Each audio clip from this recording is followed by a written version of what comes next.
ദൈവത്തിന്റെ വെളിപ്പെടുത്തുന്ന ഒരു പേരാണ്. അതിന്റെ അർത്ഥം എന്താണ്? സർവശക്തൻ. അവന് അസാധ്യമായിട്ട് ഒന്നും ഇല്ല. അടുത്തിരുന്നവരുടെ അസാധ്യമായിട്ട് ദൈവത്തിനൊന്നുമില്ല. എന്റെ ദൈവത്തിന് അസാധ്യമായി ഒന്നും ഇല്ല. എന്റെ ദൈവത്തിന്റെ ഒരു പേരാണ്, പഴയ നിയമത്തിൽ പറയുന്നത് എലോഹിം.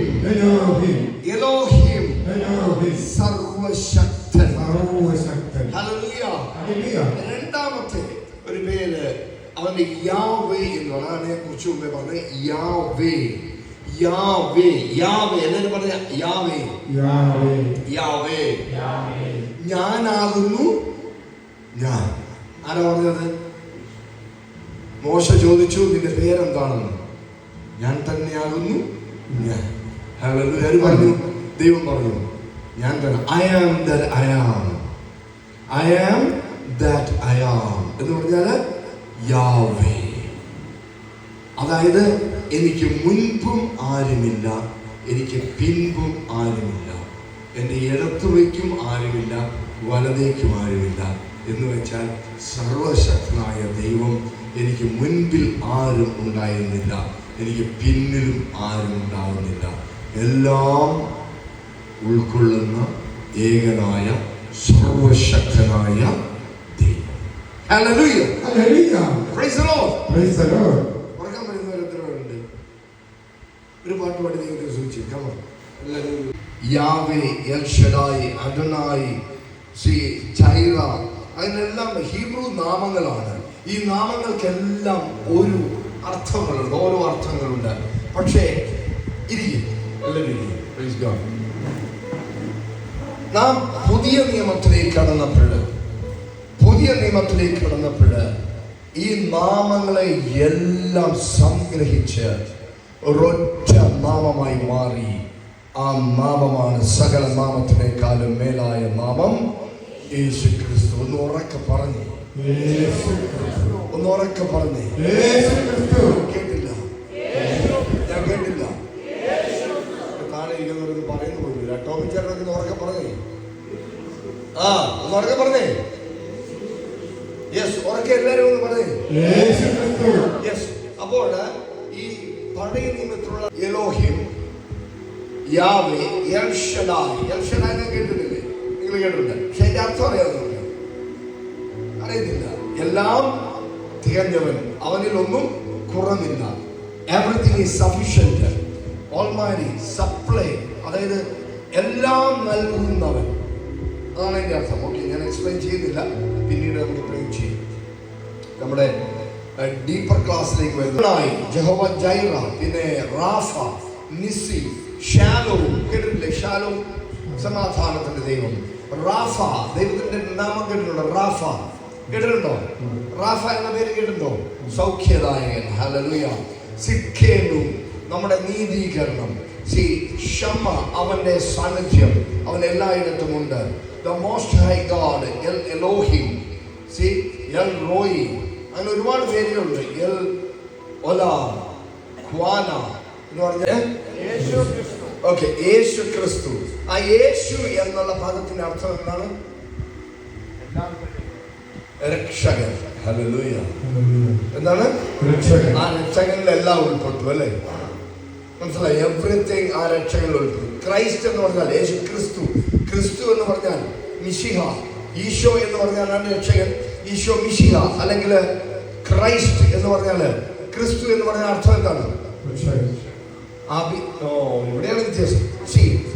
അഭിഷക്തൻ അല്ലെങ്കിൽ അഭിഷേകമുള്ളവൻ അല്ലെങ്കിൽ അഭിഷേകം. anointed one and his anointing എന്ന് പറഞ്ഞു കഴിഞ്ഞാൽ the Christ. അതുകൊണ്ടാണ് വരുവാൻ ജീസസ് എന്നുള്ള പദം യേശു എന്ന വ്യക്തിക്ക് നൽകി.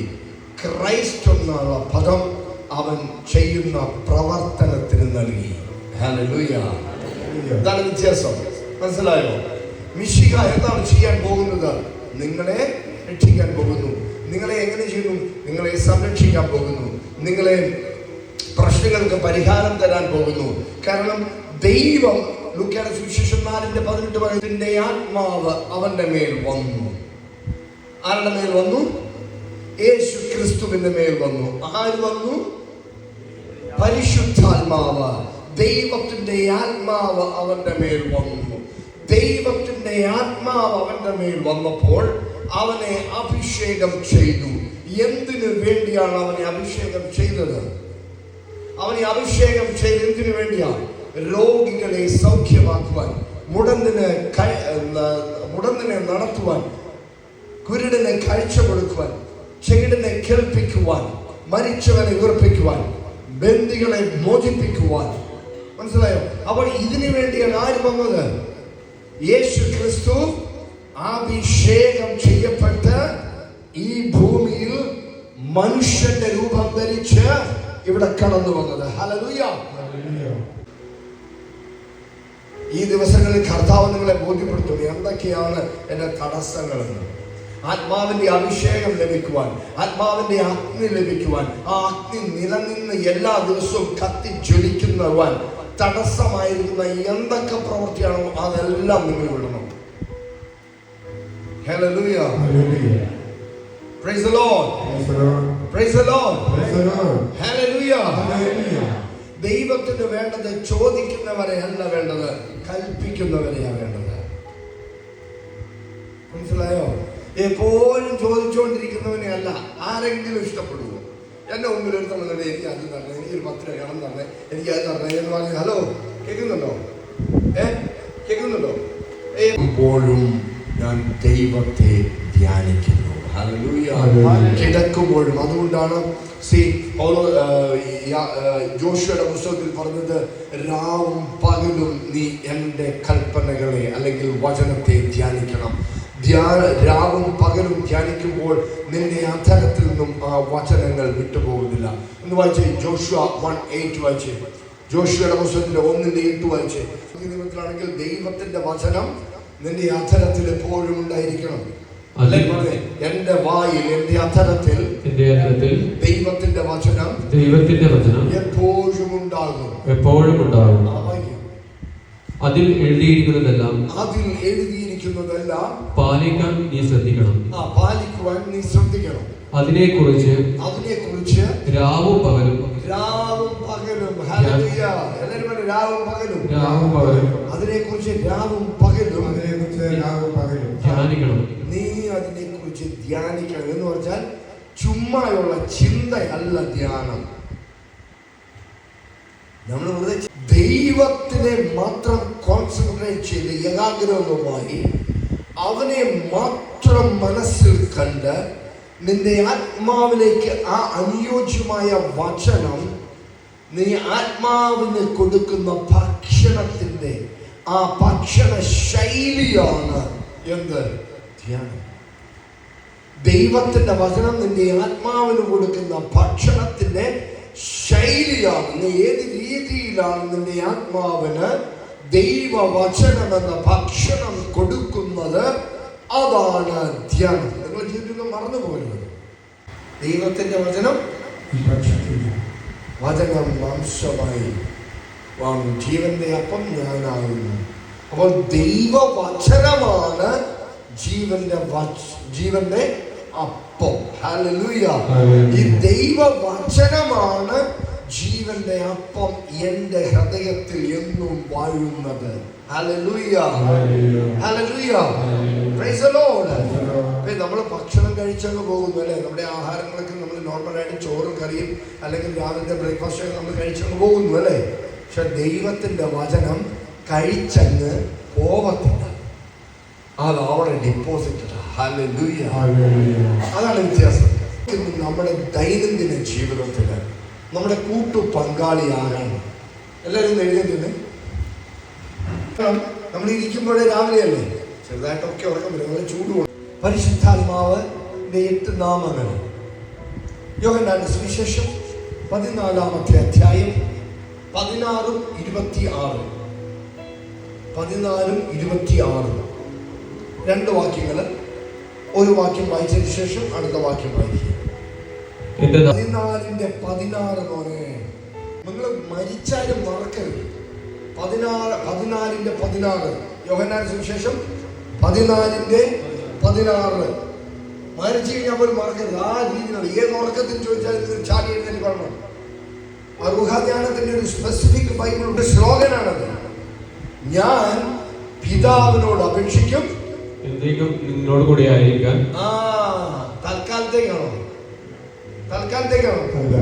പിന്നെ എന്നേക്കുമായി ഒരു കാര്യസ്ഥനെ നിങ്ങൾക്ക് തരുവാൻ വേണ്ടി ഞാൻ എൻ്റെ പിതാവിനോട് അപേക്ഷിക്കും.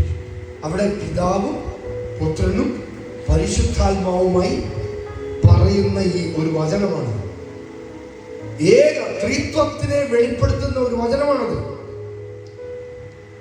ത്രിത്വത്തിനെ പലരും ചോദിക്കണോ ക്രിസ്ത്യാനികൾ ത്രിത്വം. നിങ്ങളുടെ ബലഹീനതയെ കാണുന്നവനാണത്. ആര്? പരിശുദ്ധാത്മാവ്. നിങ്ങളുടെ ബലഹീനതയെ കാണുന്നു. ഇവിടെ ആർക്കെങ്കിലും ദുശീലമുണ്ടെങ്കിൽ കർത്താവിനോട് ചോദിക്കുന്ന, ദൈവത്തിന്റെ ആത്മാവേ, എനിക്ക് ഈ ദുശീലമുണ്ട്, എനിക്ക് മദ്യപാനത്തിന് ദുശീലമുണ്ട്, പുകവലിയുണ്ട്, സിനിമ എപ്പോഴും കാണുന്ന ദുശീലമുണ്ട്, സീരിയൽ എപ്പോഴും കാണുന്ന ദുശീലമുണ്ട്, മറ്റുള്ളവരുടെ കുറ്റം പറഞ്ഞുകൊണ്ട് നടക്കുന്ന ഗോസിപ്പ്, പരദൂഷണത്തിന്റെ ഒരു ശീലമുണ്ട്, ദുശീലമുണ്ട്. ഇവയെല്ലാം എനിക്ക് ഇന്നിൽ നിന്ന് പറിച്ചു കളയാൻ പറ്റുന്നില്ല. പക്ഷെ പരിശുദ്ധാത്മാവ് എന്നെ സഹായിക്കും. ഹലോ, ആര് സഹായിക്കും? ആര് സഹായിക്കും? നമ്മുടെ ദുശീലം നമുക്ക് മാറ്റാൻ പറ്റുമോ? നമുക്കായിട്ട് മാറ്റാൻ ബുദ്ധിമുട്ടാണ്. പക്ഷെ നമ്മളെ സഹായിക്കാൻ ഒരാളുണ്ടെങ്കിൽ വളരെ ഈസി ആയിട്ട് എന്ത് ചെയ്യാൻ പറ്റും? നമുക്കത് അതിന് രക്ഷപ്പെടാൻ പറ്റും. അവിടെ നമ്മളുടെ ഏതൊരു ബലഹീനതയ്ക്കും സഹായിക്കുന്നതിനും അതിൽ നിന്നും നമ്മളെ വിടുവിക്കുന്നതിനുമാണ് പരിശുദ്ധാത്മാവ്. മനുഷ്യ സാധാരണമല്ലാത്ത ഒരു പ്രലോഭനവും നിങ്ങൾക്ക് നേരിട്ടിട്ടില്ല. ദൈവം വിശ്വസ്തനാണ്. നിങ്ങളുടെ ശക്തിക്ക് അതീതമായ, നിങ്ങൾക്ക് ശക്തിക്ക് അതീതം. അതിന്റെ അർത്ഥം എന്താ? See, no temptation has overtaken you except such as common to a man, but God is faithful, who will not allow you to be tempted beyond what you are able. നിനക്ക് ശക്തി ഇല്ലാത്തതിന്റെ അപ്പുറത്തേക്ക് ദൈവം നിനക്ക് പരീക്ഷണങ്ങൾ അനുവദിക്കുകയില്ല. ഓ, സന്തോഷമില്ലാത്തവരെല്ലാവരും ഒന്നും മിണ്ടാതിരിക്കുന്നു. സന്തോഷമുള്ളവർ മാത്രം കൈയടിക്കണം. ഈ ഒരു വചനം കേട്ടിട്ട് സന്തോഷിക്കാൻ പറ്റിയില്ലെങ്കിൽ പിന്നെ എപ്പോഴാണ് നിങ്ങൾ സന്തോഷിക്കുന്നത്? ഓരോ വചനം കേൾക്കുമ്പോഴും വായിക്കുമ്പോഴും നിങ്ങൾ തുള്ളിച്ചാണ്. ഇത് എന്നോടാണ് പറഞ്ഞിരിക്കുന്നത്, ഇത് എന്നോട് കർത്താവ് നേരിട്ട് സംസാരിക്കുക. ആ എക്സൈറ്റ്മെന്റ് വേണം. ഇത് നോവൽ വായിക്കുന്നതാണ്. ചുമ്മാ ബൈബിൾ വായിച്ചു കഴിഞ്ഞാൽ എന്തെങ്കിലും മാറ്റം ഉണ്ടാവും. ചെറുകഥ വായിക്കുന്നവരെ ബൈബിൾ വായിക്കുന്നത്. യോഹന്നാൻ സുവിശേഷം ചെറുകഥ വായിക്കുന്നത് സംഭവം. മക്കളെ എങ്ങനെ വായിക്കുക? ഒരു രക്ഷയില്ല. നിങ്ങൾക്കൊന്നും കിട്ടുന്നില്ല, നിങ്ങൾ മാറത്തുമില്ല. ദൈവത്തിന്റെ വചനം എടുക്കുമ്പോൾ ദൈവം എന്നോട് മുഖാമുഖം സംസാരിക്കുന്നതിന് തുല്യമാണ്. എലി എലി എലോഹിം സബത്തൻ, അല്ലേ? അങ്ങനെ പറഞ്ഞത്. എലി എലോ സബത്തൻ എന്ന് പറയുന്നത് ദൈവമേ, എന്റെ ദൈവമേ എന്നെ എന്തിന് കൈവിട്ടു? ആ ദൈവം ആരാണ്? പിതാവായ ദൈവം. മനസ്സിലായോ? ഞാൻ പിതാവിനോട് ചോദിക്കും പരിശുദ്ധാത്മാവിനെ തരാൻ. അപ്പോൾ ആ പിതാവ് ആരാ? ആ ദൈവം ആരാ? പിതാവായ ദൈവം. ഹല്ലേലൂയ. അപ്പോൾ ഇവിടെ പറയുന്ന ദൈവം, see, but God is faithful. ദൈവം പരിശുദ്ധാത്മാവാണ്. അതുകൊണ്ടാണ് പറഞ്ഞത്, യേശു, ഞാൻ നിനക്ക് എന്നേക്കും നിന്റെ ജീവിതത്തിൽ വസിക്കുവാൻ വേണ്ടി ഒരു സഹായകനെ, കാര്യസ്ഥനെ തരും. അവനാണ് പരിശുദ്ധാത്മാവ്. അവൻ നിനക്ക് പറ്റാത്ത രീതിയിൽ നിന്റെ കഴിവിനും അപ്പുറത്ത് ഒരു പ്രലോഭനങ്ങളും തരത്തില്ല. ഹല്ലേലൂയ. പരിശുദ്ധാത്മാവിന് ഇഷ്ടം നിങ്ങൾ ജയിക്കുന്നത് കാണണം. അപ്പൊ നിങ്ങളുടെ ജീവിത പ്രശ്നങ്ങൾ വരുമ്പോൾ അതിനെ അതിജീവിക്കുകയാണ്. ദൈവത്തിന്റെ വചനം പറഞ്ഞു, പ്രഖ്യാപിച്ചു. അപ്പോൾ എന്ത് ചെയ്യുന്നു? എന്റെ മക്കൾ ജയിച്ചു എന്ന് കർത്താവ് സന്തോഷിക്കുന്നു. ഹല്ലേലൂയ. Praise the Lord. അപ്പോൾ ഞാൻ നേരത്തെ പറഞ്ഞതുപോലെ കാര്യങ്ങൾ അവന്റെ ആഗ്രഹങ്ങൾ നമ്മുടെ ഹൃദയത്തിൽ വരികയും അവൻ നമ്മളെ കൊണ്ട് പ്രവർത്തിപ്പിക്കുകയും ചെയ്യും. അപ്പോൾ അതൊക്കെ പഠിക്കണമെങ്കിൽ കുറച്ചും കൂടെ നിങ്ങൾ ദൈവത്തിന്റെ വചനത്തിലേക്ക് കിടക്കണം. ഏഴാമത് കംഫോർട്ടർ. അവൻ നിന്നെ ആശ്വസിപ്പിക്കുന്നതാണ്. നിന്നെ ആശ്വസിപ്പിക്കുന്നവൻ, നിന്നെ കംഫോർട്ട് ചെയ്യുന്നവൻ, നിന്നെ പരിപാലിക്കുന്നവൻ, നിന്റെ ഈ കഷ്ടകാലത്ത്, നിന്റെ സഹനകാലത്ത് അവൻ നിനക്ക് കംഫർട്ട് തരുന്നു, ആശ്വാസം പകരുന്നു. ഹല്ലേലൂയ. Praise the Lord. അപ്പോൾ ഈ ഒരു 7 ministries of the Holy Spirit, പരിശുദ്ധാത്മാവിന്റെ 7 ശുശ്രൂഷകൾ നീ മനസ്സിലാക്കിയാൽ നിനക്ക് അനായാസം പരിശുദ്ധാത്മാവുമായിട്ട് ഒരു ഫ്രണ്ട്ഷിപ്പ് സ്ഥാപിക്കാൻ സാധിക്കും. ഹല്ലേലൂയ. എത്ര പേർക്ക് പരിശുദ്ധാത്മാവ്? അപ്പോൾ അവൻ ആരാണ്? നാളെ ചിന്തിച്ചു നോക്കി. അവൻ എല്ലാം അറിയാം. അവൻ സകലത്തിനും അറിയാവുന്നവൻ. All knowing God, omniscient. English പറയും ഒംനിഷ്യന്റ്. എല്ലാം അറിയുന്നവനാണ് ആര്? പരിശുദ്ധാത്മാവ്. എന്നാൽ സർവശക്തനാണ് പരിശുദ്ധാത്മാവ്. ഓംനിപോട്ടന്റ് എന്ന് പറഞ്ഞു കഴിഞ്ഞാൽ സർവ്വവും ചെയ്യുവാൻ സാധ്യമുണ്ട്. സർവശക്തൻ. ഹല്ലേലൂയ. ഒംനിഷ്യന്റ് നമ്മൾ പഠിച്ചു, എല്ലാം അറിയുന്നവൻ. ഓംനിപ്രസന്റ്. ഓംനിപ്രസന്റ്. അവൻ എല്ലായിടത്തും അവന്റെ സാന്നിധ്യമുണ്ട്. നിനക്ക് അവന്റെ സാന്നിധ്യത്തിൽ നിന്നും എവിടെ ഒളിച്ചോടാൻ സാധിക്കും? നീ കടലിൽ പോയി ഒരു മെത്ത വിരിച്ചാലും അവിടെ കർത്താവുണ്ട്. പാതാളത്തിന്റെ അടിത്തട്ടിൽ പോയാലും പരിശുദ്ധാത്മാവിന്റെ സാന്നിധ്യത്തെ മറഞ്ഞ് നിനക്ക് ഓടി ഒളിക്കാൻ സാധ്യമല്ല. ഹല്ലേലൂയ. ആമേൻ. ഒരു പാട്ടുപാടി കർത്താവിനെ